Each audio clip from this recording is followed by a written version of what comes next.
My teammates and I were scammed out of thousands from the organization Bolt Esports LLC. Before I begin this video, I would like to thank all of my former teammates: Tetra, Eclipse, Johnny, Dade, LV, Aetherful, Rokane, Potent, Thorny, Glaze, RGF, and Sol. You guys are my family. Going to be looking side by side, not staying in the same box. Smart stuff, so the pressure isn't applied to both duos at the same time. They do look a little bit stressed on Mats, though. If this shot keeps happening from up top, the pressure does not stop. They've actually, Johnny and Dade, confirmed so many elims and then got the fruitions from them, the Mats. We'll see if that will hold true. Johnny finally getting dropped. Prolo goes for a shot, does not connect. They're both in storm. Prolo goes down. Dade up top, has to stay on a campfire. Pair, if he gets this elim, can get the siphon, but it doesn't go through. The Bolt boys back to back, popping off. Just easy comings, easy games. I said they had Oh, you got it. You're insane! You got this, you got this. 200 mats, 200 mats.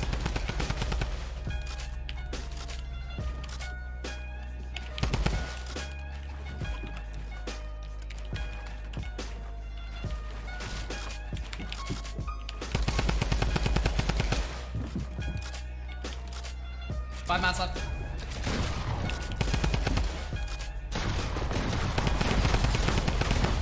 Let's go, baby! Let's go! Let's go! Yo, dude! Good, dude! No, sorry, Rokane and his teammate Lord take out the last player there in Heart. And the victory royale there for them is going to push them to 75. That's the last of the matches. NA East has wrapped up. We're going to book 3 more qualifier spots, and I'm joined here by Bala to see what those final spots are going to look like. Are you ready to take a look? Yeah, that last game really decided a lot. And here it is. It's Tetra and Eclipse and Roulette DW and Blue Tea in that last game. We saw them come through, both of them, I think. In order to explain how everything fell apart, I have to let you all know where things started. When the World Cup was announced, every single free agent was in the spotlight. Players were getting picked up left and right, and that also provoked Bolt Esports to actively search for a roster. Bolt's CEO, SGK, was looking to sign players who were going to qualify for the Grand Finals in New York City. SGK delivered us all contracts, and we soon found out who our new teammates would be. Everything in the contract seemed perfectly fine, and on March 26, 2019, Bolt Esports announced its first 10 players. Shortly after, Rokane was also signed to Bolt. As the weeks went on, we were mostly placing high in the World Cup qualifiers, and SGK told us that he was working on sponsorship deals with companies like NZXT and Ducky Keyboards. We were also promised arm sleeves, water bottles, jerseys, and tons of Bolt apparel. We never received any merchandise, nor did SGK finalize any brand deals. Soon enough, in week 8 of the qualifiers, Tetra and Eclipse got first place and qualified for the Grand Finals in New York. Everyone on the team was super excited, and we moved up in Rosenfall's rankings as a top 10 roster in North American Fortnite. This is when things started to fall apart. As any smart player would do, Tetra and Eclipse wanted to leave Bolt to move on to bigger things. I don't know all of the details on their situation, but we ended up finding out on our own that they were gone. After Tetra and Eclipse left, SGK went completely missing. We found out through one of our teammates, Glaze, that he was on vacation. The vacation turned into 1 week, then 2, and eventually a month. During this time, SGK completely ignored every single message we sent to him and didn't interact with anything on social media. On July 1st, our payment was late, so my teammates and I were pretty upset.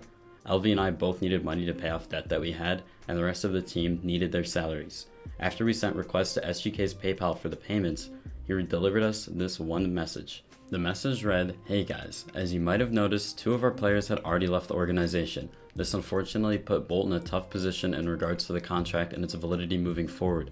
Unfortunately, we cannot pay out the remaining salary now because of the uncertainty of everyone's contracts. However, to attempt to make things up, we've decided to collect 0% of total earnings and allowing you to keep all of your prize money won. Thank you for representing Bolt in a great manner and helping us build our vision.